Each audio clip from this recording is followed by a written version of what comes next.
What's going on, y'all? Forward Fabian, man, back with a video, man. We doing a quick reaction. My whole family's on Medicaid. Woman discuss the details behind why she's angry at Trump cutting off welfare, man. Let's get right into the video.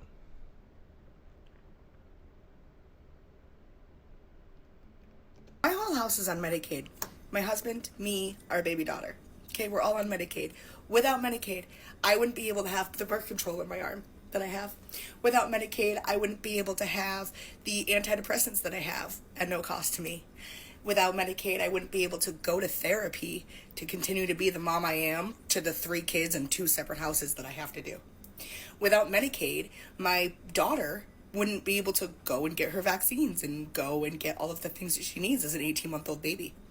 Without Medicaid, my husband wouldn't be able to go and get the medications that he needs and the treatment that he needs for his disability. Without Medicaid, not a single person in my house would have health care. We are low income. Our only income is my husband's SSI. We're on food stamps. We use food pantries. Okay? Without Medicaid, we would never be healthy. And for us, it's not even like body, it's all mental. For my husband, for me, and then we have a baby who needs Medicaid for vaccines, who needs Medicaid for, I already have 2 children who are diagnosed with autism. So what if she ends up getting diagnosed with autism? We need Medicaid. We need Medicaid. And if you live in America, everybody deserves free healthcare. That's it. I can't, bro. Honestly, I can't. It is so much wrong with this. I can probably talk for the next 30 minutes on what's wrong, how we need to solve for it. But the first question that I have is, I don't believe that people that are in this situation that's not actually contributing to society, I don't believe that they deserve to have a vote that counts as much as my vote, as a person that pours into society, as a person that, in my opinion, is overtaxed, is burdened with being overtaxed. And one of my biggest problems is how much I am giving over to the federal government in order to make sure that these people, and I work so hard, I work my butt off. And there are so many Americans, regardless of what your socioeconomic status is, that you grind and you hustle. And you have a person that is feeling entitled and believes that her children or her child that she chose to have deserves to be taken care of by us, the taxpayers, and the federal government, and that's our shoulder to bear. So we're gonna pause it right there. I think this is the biggest frustration with a lot of Americans, and I think this is even what splits it right down the middle, slices the cake, right? You have those who, it's kind of like, to simply put, those who actually work, pour into taxpayers' money. Let's be honest, man. The working American, bluntly put, a lot of people put them in a category of folks who take advantage of the system. Could possibly find a job 9 to 5, could possibly be an active taxpayer, but there are things that the government's able to, provide for a lot of us. So I don't know. I think this is the biggest frustration at the end of the day. But Won't cut the calories, won't get themselves together, won't go to work. And what makes them think that they should have had children when only income that they have was his Social Security in the first place?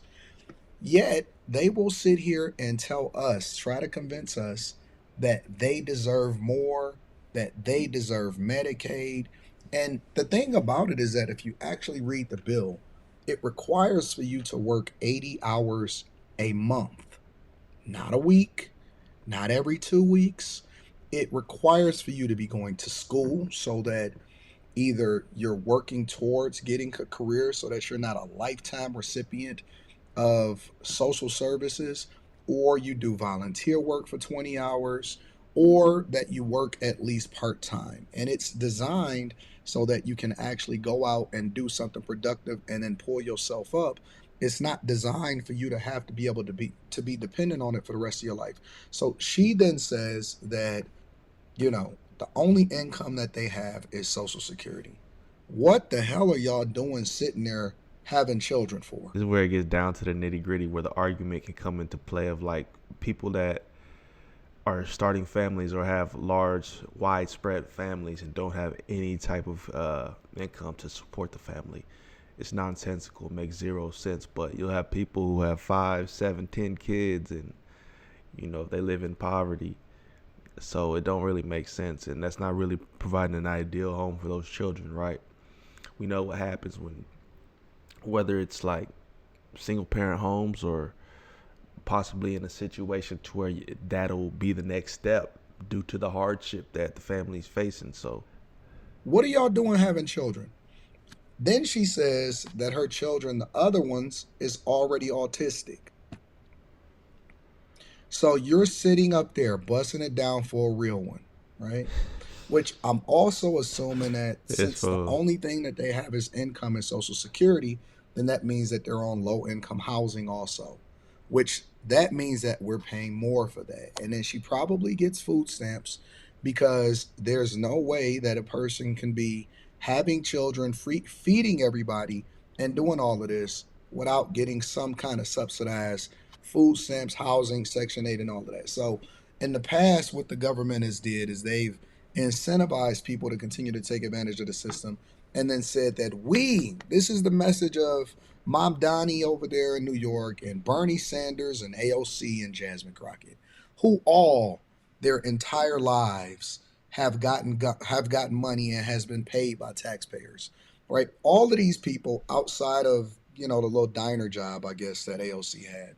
Bernie Sanders has been a lifetime politician, which means that his salary, and they voted to give themselves a raise because they're Congress, his salary is largely subsidized or in its entirety paid for by the American people. So he's paid to go on all of these shows, get famous, wrote a book, will live in a big house as a millionaire, doesn't advocate against millionaires anymore because he's a millionaire. And his whole life, he's been basically paid by us to talk shit about us and to tell us about how we're supposed to have and pay more in taxes and pay our fair share. So we add value, we hire people, we grind, we hustle, we pour more into the system than we ever will get back out of it. But he will sit there and tell us that we're supposed to pay more, and the reason why these people is over here having sex, busting it down for a real one, getting more babies, having more kids, and then getting more in social services, that this is what the American people, this is the American way. Just continue to just tack it on, tax us more, tax us more. They haven't, as Congress, they up to this point, they have. I think from like, you can call a spade a spade. You know when it's wrong, when you're just taking advantage of taxpayer money and obviously government funding. Period. There's no argument about it. When you're able, you're capable. You know, you're not disabled. You're capable, especially if we're detailing now the details of, you know, bills being passed, is including the fact that 80 hours minimum per month is not. That's like a 2 hour. That's a 2-week work week. So part-time jobs can equate to, 80 hours a month. So when you really think about it, it's not that tough. But then there's also other details and factors that come into play. You have multiple children, being able to have the kids watched after while both parents are at work. Like, it's not easy. But then a lot of people will have the argument that Anton's having here: why are you having multiple kids anyways if you can't even support them? So the reality is, a lot of people don't think through things like this. It's just about the pleasures of life, and then they do what they do, and this creates the divide, right? Literally the left and the right. It literally is created in real time, depending on real choices, right? And people advocating for the wrong things. This is wrong to me, honestly speaking. But then I do have some sort of empathy for folks who maybe are trying to work their way out of the situation versus the people that continue to milk the situation. Huge difference, large difference. I would say comment down below and let me know y'all's thoughts. It seems like Trump's handling a lot of things. There's a lot of things that he signed off on that I need to update myself on. So comment down below, let me know y'all's thoughts. But these conversations can get real messy. The world is made up of both parties, and both people are thinking they have validity behind, the choices they make. And But I stand in, be self-sufficient. If you're capable, be capable. Try to make the wisest choices in life. So I don't really like to get too into, people's livelihood and the difficulties they face. But comment down below. Let me know your thoughts on everything, man. We'll catch you on the next video, man. We out.